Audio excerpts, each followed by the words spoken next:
Ladies and gentlemen, we've been fans of his mixtapes for a long time. We've been fans of how he writes, how he talks. Some of us, like myself, had to study to figure out what he was saying, because I ain't get it right away. How many of y'all been Future fans since the beginning? I want y'all to give it up for the good brother. Future, make some noise. Let's go, ladies.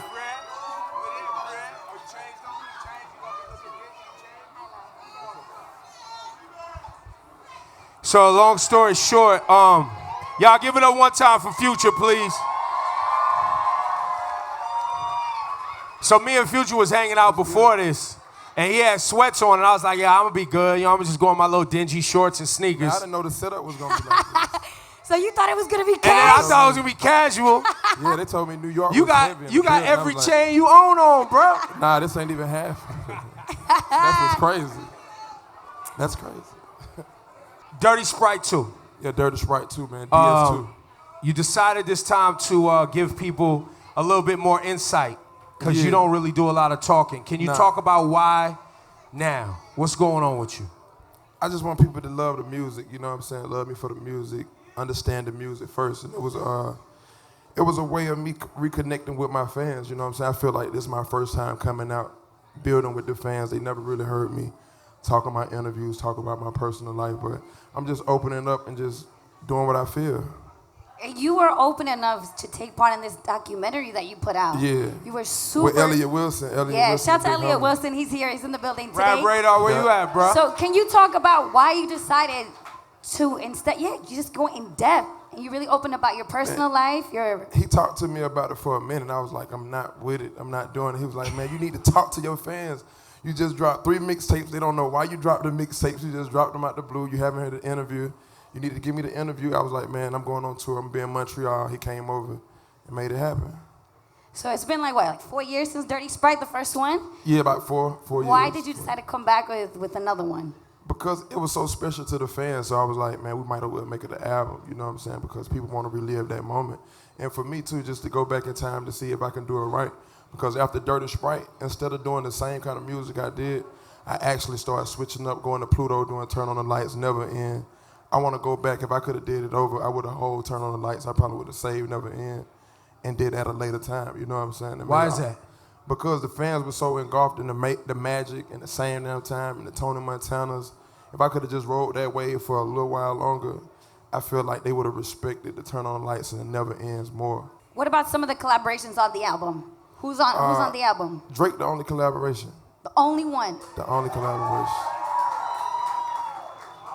Why was only him? Why'd you choose only him? The day before I was going to turn the album in, he called me. He was like, man, have you turned the album in? I was like, I got to turn it in. He was like, I want to be a part of it. I was like, but I don't have that much time. He's like, I'm going to the studio tonight. Send me something. I sent him the record. He was like, it's crazy. And he instantly got on it, sent it back. We mastered it the next day, sent it in, turned it in. So shout out to Drizzy. Hey, y'all, give it up for Future. Dirty Sprite 2 on sale Friday. The first record we're going to play, we're going to get to about 4 off the album. Yeah. The first record is an anthem here in New York City. It speaks specifically to a lifestyle that you used to lead on, Trap Niggas. Oh, yeah, Trap Niggas. That's just motivation. That's motivation. You know what I'm saying? Was this like a prayer? What was this? It was more so me uplifting my people from the hood. If you working every day 9 to 5, you can be a dancer in the club, a waitress. If you go into your trap, wherever you make your money at, whatever you get your hustle on at, that's your trap. And I feel like we used to use trap as being trapped in a position where you can't get out. So I'm adding more life to the word and just breaking it into uplifting, you know what I'm saying? So God blessing you. Even if you trap, you're going to be blessed to get out that situation. Y'all give it up for Future. Let's do it. Hot 97. Y'all can dance if y'all want to dance.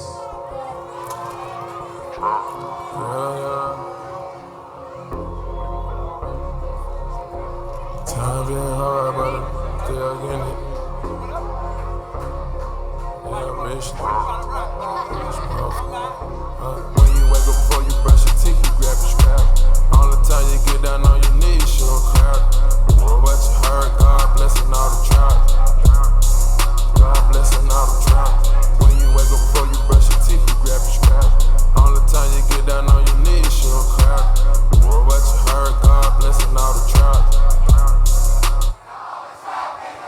give it up for Future right now. Yeah. I appreciate y'all, man, for real. That's big. So, can we talk about your recording process really quick? How you actually, I've had the conversation with you because, I've been honest that I can understand your lyrics better now than I used to be able to. And right. you told me you did that shit on purpose. Right. It was about the melody. But my recording process now, I recorded Dirty Sprite more unorthodox. That means I just went in on the instrumental and just rapped through the whole beat. And then we arranged the hook and put the hook where we wanted to put it at, put the chorus or whatever where we want to put it at, like the bridge. We placed the bridge to the song. I didn't record the song how you might hear it. I recorded it a different way, you know what I mean? Because I just wanted to get different results. Sometimes you got to try new things to get new results. So we saw, of course, everything shows up on social media, and I saw that OG Maco had a couple words to say to you. You guys were going back, but the dope part about all of that is that you guys got on the phone and had a really dope adult conversation about that. Can you share with us a little bit how that ended up, you turned the negative into a positive? Nah, man. Shout out to OG Maco, and that's how I got to say about it. We good.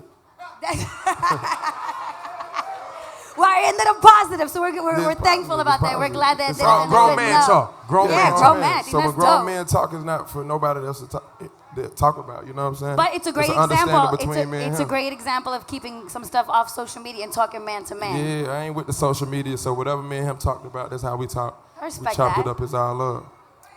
What do you have to say about, I saw something that's interesting, that people that said that all Atlanta rappers sound the same. Right. I'm not for sure about who said it and why they said it. Yeah. Who said it? You said what is it? A$AP Rocky said I think that. Rocky, A$AP Rocky said that. Oh, I don't know why he said that. I got to talk to Rocky. I don't know. You know what I'm saying? I don't want to be sitting here trying to answer A$AP Rocky questions and he not sitting here. It's like... Okay. So, Future, your album on sale Friday. What's the next record we getting into, Juanito? Blow the Bag? Yeah, let's do that. Y'all know about Blow the Bag already? Future, what's this about, man? What you say? What's this record about? Blow a bag, man. It's just about feeling good, man. Spending some money. Blow a bag today. Whatever you do when you wake up, feel like spending some money, that's what you need to do. Let's get into it right now. Y'all give it up for Future. We're going to be answering your questions Yeah. Yeah, next. we got your questions coming up. Yo, you better make sure you go over those questions with it. We're going to give you one of those responses. They're right here. They're right here. I woke up feeling like good loss. Okay. Happy. Free band. I blow a bag today. I don't do nothing for gazy. I blow the bag today. Walk in the mall and go crazy. I blow a bag today. I buy the whip on the baby. I blow a bag today. I blow the whip on the baby. I blow a bag today. I blow a bag today. I blow a bag today. Try to go crazy. I blow a bag today.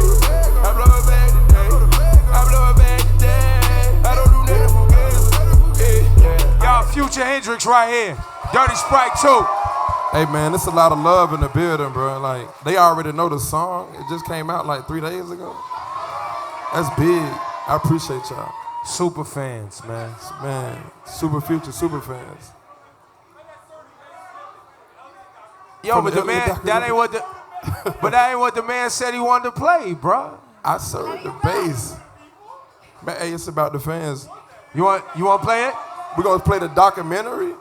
You want to play the whole thing? No, I say it's the documentary. He's Yeah. saying the song at the end of the documentary. Right. We don't have the documentary here to Exactly. play it. Exactly. So we want to play it, but we don't have the documentary, bro.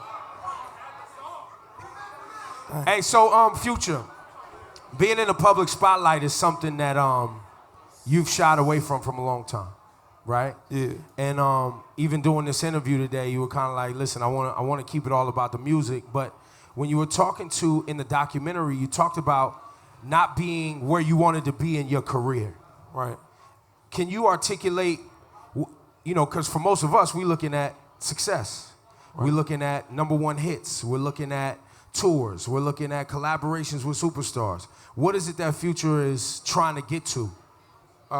Is it a certain number of albums sold? Is it a certain amount of money in the bank? What is it? Man, it's a little bit of everything. You know what I'm saying? I got to be honest. It's so much, but Grammys, You want a Grammy, you got to think about all the songs like Turn on the Lights. They never even got voted for no award. Like, and it was #1 record on the radio. New Bugatti was the #1 record on the radio, no awards.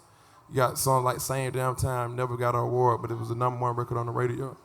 It was Rex on Rex, #1 record is no awards. Hold You Down, no awards from it, but it's #1.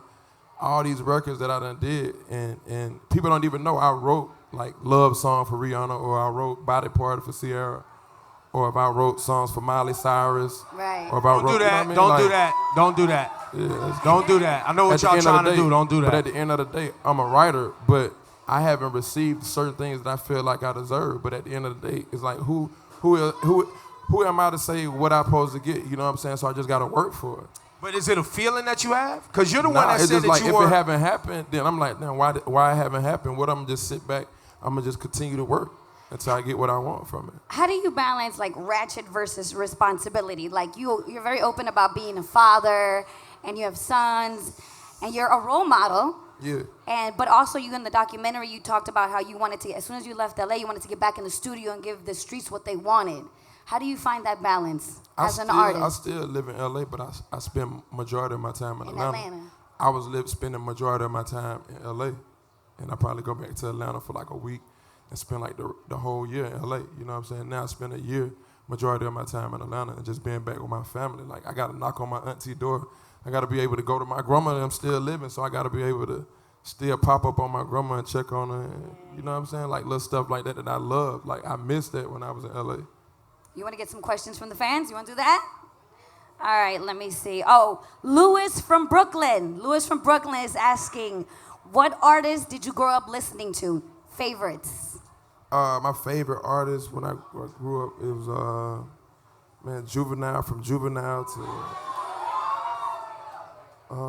the whole Hot Boys, man, the No Limit movement, the Rockefeller movement, the Rough Riders movement when DMX had it on lock. You know what I'm saying? You had Murder Inc. movement. It was times, it was moments in music that we enjoyed. Cash Money and No Limit had a time. Rough Riders and Rockefeller and Murder Inc. Murder Inc. or whatever. They had their time. And Let me see. Andre from Brooklyn again. He says, what was the moment that you said to yourself, man, if I didn't make it in the music business, where would I be right now? probably in fashion. Somewhere In fashion, really? Yeah, fashion. I love fashion. Are you partaking in any projects right now, fashion-wise? Any collaborations with big companies or major brands? Me and Marcelo Berlon, like, we doing a collaboration. But besides that, I just want to engage in an organic way and just take my time with it. Let me see. What about the questions for the fans that's here? Yeah, These are all questions from the fans that were here. Okay. Yeah. Everybody's sitting here. Everybody turned these questions in. But you thought these was like, Yeah, you thought this was no. just off Twitter? Nah, these are all from the fans here. Oh, okay. All right, Cole Swag from New Jersey. Let me see. Are you ever going to do an album with Meek Mill? Stay tuned for that. But Meek Mill, that's the homie. So y'all got to make sure y'all ain't got that Dreamsworks money already. Make sure you're going to pick it up right now. Let me see. We have Sharina from Brooklyn. She is asking, what's been the most difficult part of being in your shoes? What is the hardest part of your career? Man, the hardest part is people not knowing your personal life, but they have such a strong opinion about it. That's probably one of the hardest parts.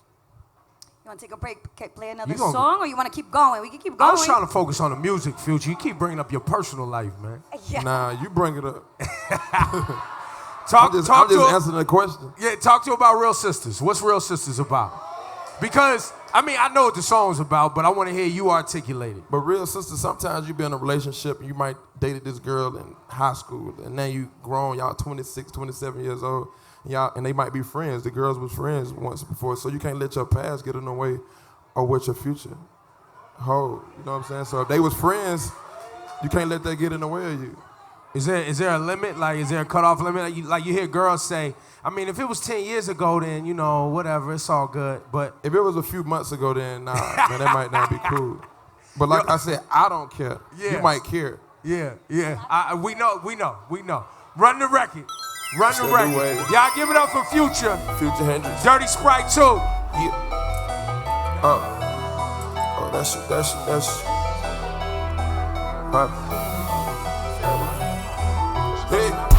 say you getting thought, I'm tryna park with you. Oh, that's your best friend, I'm tryna fuck with you. First met it, they say they real sisters. I don't give a fuck if they were real sisters. Fuck around me, you tryna dodge bullets. Serve a pack of chickens and a Dodge Hemi. Fuck around me, tryna dodge bullets. Fuck around me, I fuck twin sisters. Future, one more time. Dirty Sprite 2 on sale Friday. Give it up. Pre-order the album now. Make sure you pre-order the album now. Future, a lot you've told me and I know, but the audience may not know that a lot of your family is from Brooklyn, New York. Yeah, a lot of my family from Brooklyn. Yeah. My cousin, he probably be outside right now texting my phone. Hey, Future, we have Jay. Jay from Jersey. Anybody from Jersey in here? All right, Jay wants to know, what are some of your favorite collaborations and Future you've done in your entire career? My favorite collaborations, it have to be the Good Cushion Alcohol with Wayne and Drake. What's another good collaboration? The remix with Kelly Rowland, Never End. And the Bugatti with Ace Hood. This one's gonna be a little tough, but let me see. Jameer Francis from the Bronx, he wants to know, what's your favorite song off the new album? My favorite song have to be Know the Meaning. Know the Meaning, yeah. And why? Because Why is that it's one getting real special? deep. It tell you about why I dropped Monster. It tell you about how I came up with Beast Mode in 56 Nights. Nas from the Bronx, he's like, your work ethic is great. It seems like you put out a tape every month. You're super consistent. What motivates and inspires you? What's your drive? I feel like everything that I went through in my life is drive me to stay in the studio and stay focused because there's so much negativity going on. You got to stay having tunnel vision. Do what got you here. So that's what I know hits got me here in this position. So I love to stay in the studio. The studio is like where I spend majority of my time at. Is it hard for you to stay positive when, I mean, obviously this week, you know, there's a lot of your personal life on display. Is that a frustration for you, seeing that stuff on social, or do you ignore it mostly? Nah. It wasn't frustrating, but at the time I was like, man, I didn't want people to get what they got from it because I'm speaking on it. I don't want them to be like thinking it's publicity stunt because I'm not with publicity. I got this far in my career right now because of me. Everybody in this room, they came for me. They didn't come because of a relationship that I'm in. So that's the best part about it. I don't want people to overlook all my hard work just because of something that I had to answer. You know what I'm saying? So it's all love, though. I think as a man, you know, I enjoyed, and I know it's a controversial topic, but you had expressed that you wasn't ready for marriage because you wanted to focus on your career. Like it was something that you was like, I didn't want to, it wasn't right. Yeah. And as a man, sometimes, you know, when we express that we're not I prepared. didn't never say I wasn't ready. What did you say? I said I wasn't ready to get married that kind of way. That I way. didn't want that way. Yeah, Which yeah. I ain't never said I wasn't ready. Yeah, he wanted something more personal. What do you mean that way? Because I didn't want if y'all had to come to my wedding, I don't know anybody in this room. Like I don't want that. I don't want cameras in my wedding and stuff. I want my real family there. But besides that, man, we pass it, man. Like it's over. What's the next record we got? Commas? Y'all ready for that? Is there anything in the room that we didn't get to that y'all want to get to that we have on the paper?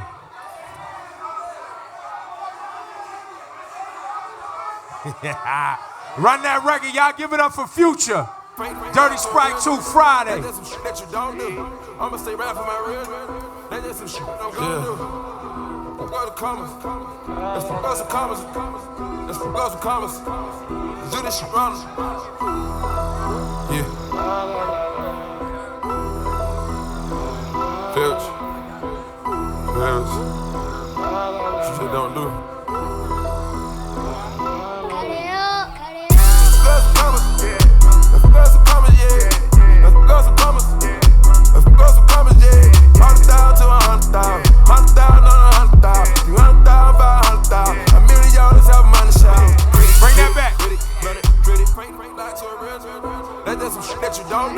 I'ma stay right for my real. Wait, hold up. Stop that. Before we get up out of here, I wanted to get into that March Madness record. We gotta play March Madness, man. We gotta do this for the fans, you know what I'm saying? Like, this for the fans. This for New York City. Like, I appreciate everyone for showing up today. Make sure you go and get that Dirty Sprite too. Thanks to all the fans for showing up. Thanks to Hot 97. Thanks to Epic, my label. I got you. Y'all ready? Dress it up and make it real fun. Eskimo, the coolest DJ in the world. Hey, y'all, give it up one more time for Future Hendrix. Whatever that fucking means. Dirty soda and styrofoam. Spill the day to get my mind blown. Dress it up and go to Nassau.